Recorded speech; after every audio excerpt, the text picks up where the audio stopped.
அஸ்ஸலாமு அலைக்கும் வரஹ்மத்துல்லாஹி தஆலா வபரகாத்துஹு.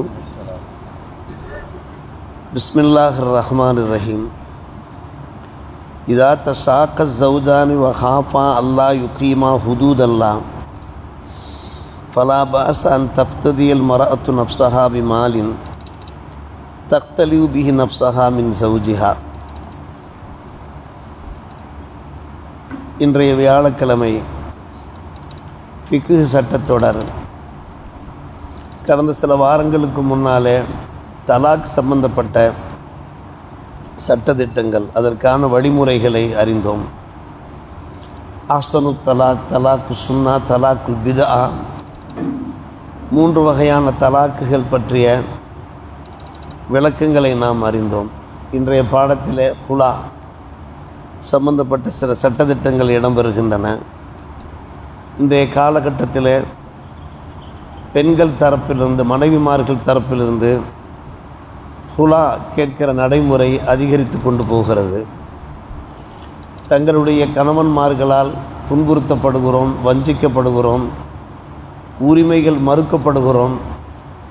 எனவே கணவன்மார்களிடமிருந்து எங்களுக்கு விடுதலை வேண்டும் என்று அவர்கள் கோரிக்கை வைக்கிறார்கள். கணவனிடமும் கோரிக்கை வைக்கிறார்கள். கணவனிடம் வைக்கின்ற கோரிக்கைக்குத்தான் ஹுலா என்பார்கள். இனி உன்னோடு நான் சேர்ந்து வாழ முடியாது, இஸ்லாமிய மார்க்கத்திலே எனக்கு ஹுலா உரிமை தரப்பட்டிருக்கிறது, உன்னிடத்தில் மனவிலக்கு கோரி மனவிலக்கு பெற்றுக்கொண்டு என்னுடைய மறுவாழ்க்கையை தேடிக்கொள்ள வாய்ப்பு இருக்கிறது, எனவே எனக்கு நீ மனவிலக்கு கொடுத்து விடு, உன்னிடமிருந்து நான் என்னை கலட்டி கொள்கிறேன். ஹுலா என்றாலே கலட்டி கொள்வது, கலன்று கொள்வது என்று கேட்டுக்கொள்வதற்குத்தான் ஹுலா என்று சொல்லப்படும்.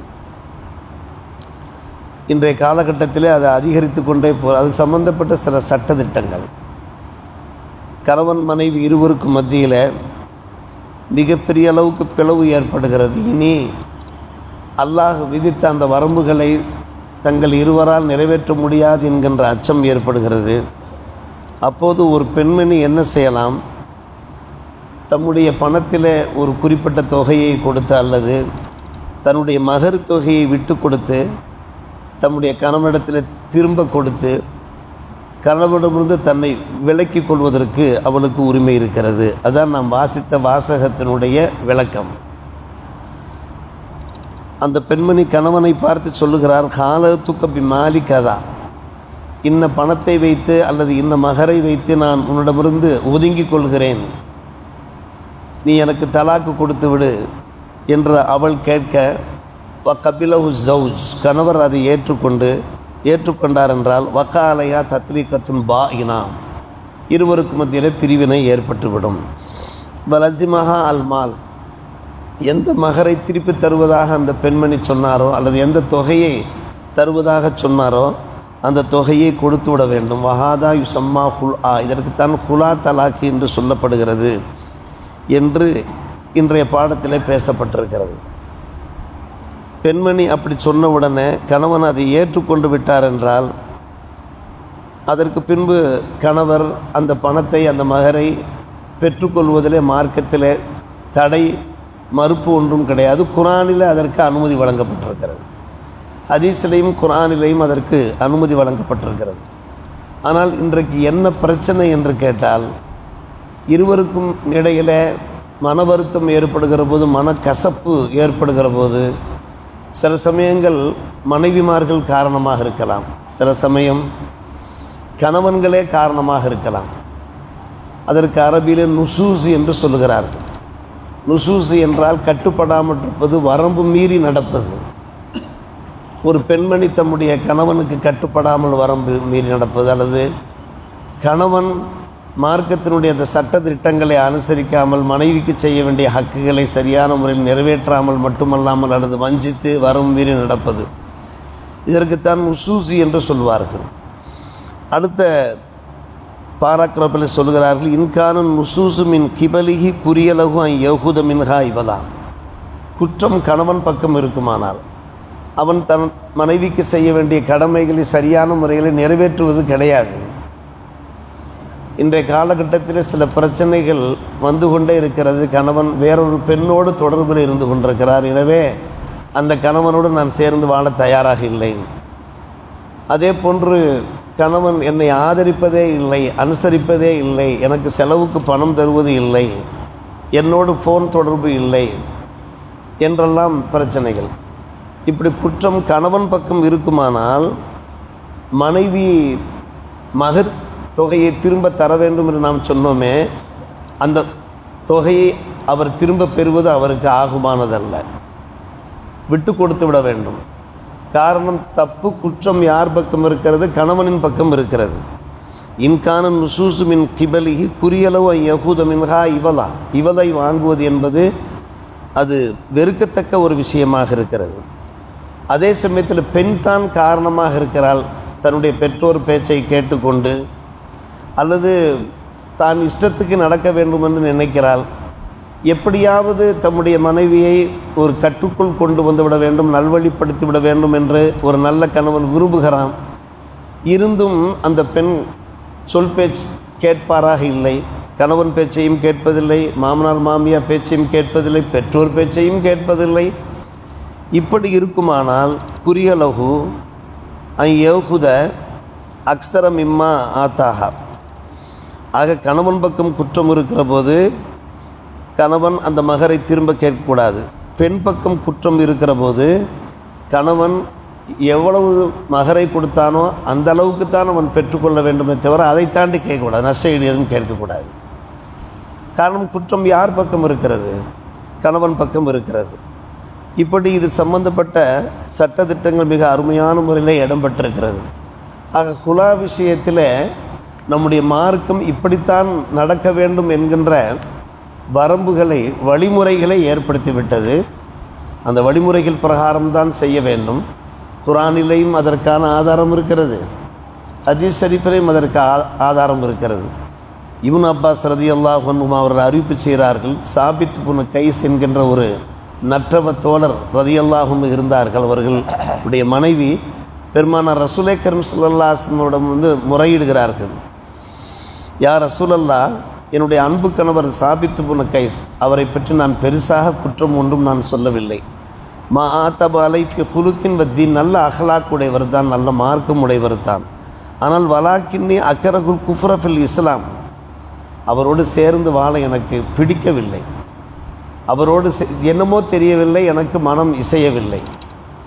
வலாக்கின்னி அக்கரகுல் குஃப்ரஃபில் இஸ்லாம், நான் அவருக்கு மனைவியாக இருந்து கொண்டே இறை நிராகரிப்பிலே ஈடுபடுவதை நான் வெறுக்கிறேன் யா ரசூலல்லாஹ்.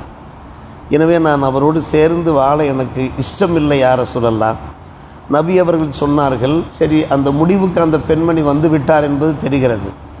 இனி இருவரையும் இணங்க வைக்க முடியாது, சேர்த்து வைக்க முடியாது என்கிற ஒரு சூழ்நிலையிலே சொன்னார்கள், நீதான் கணவனை விட்டும் பிரிய வேண்டும் என்று விரும்புகிறாய். ஹுலா, அதுக்குத்தான் ஹுலா. அத்தருத்தீன அலை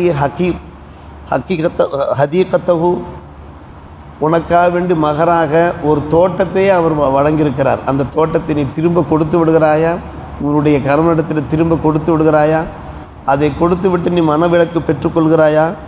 காலத்தை நான் அவ்வாறே செய்கிறேன் என்று சொன்னபோது ரசூலே கரீம் ஸல்லல்லாஹு அலைஹி வஸல்லம் அவர்கள் சாபித் இப்னு கைஸை அழைத்து, நீங்கள் மகராக வழங்கி அந்த ஹதீகாவை, அந்த தோட்டத்தை பெற்றுக்கொள்ளுங்கள், தல்லிக்கஹா பி தத்லீகா, நீங்கள் அவருக்கு மனவிலக்கு கொடுத்து விடுங்கள் என்று சொன்னார்கள். இந்த ஹதீஸ் தான் ஆதாரமாக இருக்கிறது. குர்ஆனிலே அன் ஃபலாபாஸ் அன் தப்ததிய என்று ஒரு வசனம் வருகிறது. ஹுலாவுக்கு ஆதாரம் வருகிறது, குர்ஆனிலேயும் ஆதாரம் இருக்கிறது. ஹதீஸ் என்று பார்த்தோம் என்றால் பல்வேறுபட்ட நிகழ்ச்சிகளுக்கு மத்தியில் இந்த நிகழ்ச்சி தான் உதாரணமாக காட்டப்படுகிறது.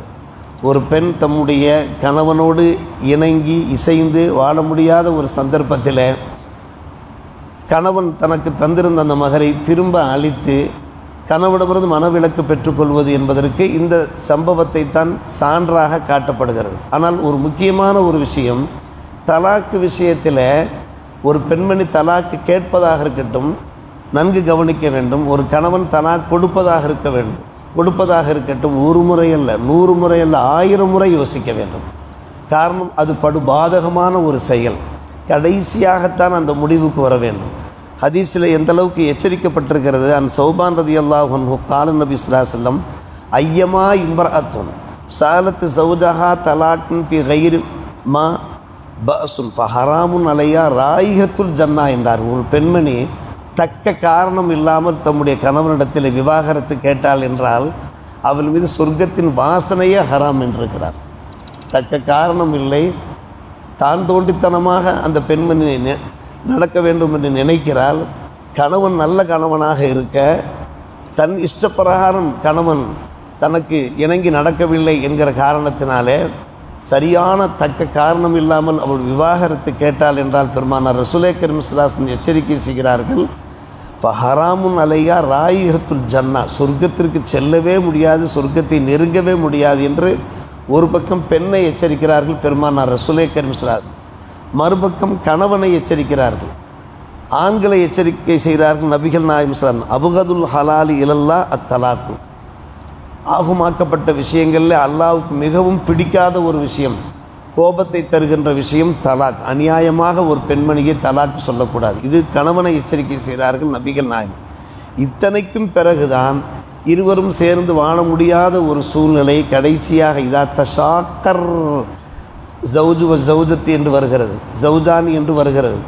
இருவருக்கும் மிகப்பெரிய அளவுக்கு பிளவு ஏற்பட்டு விட்டது.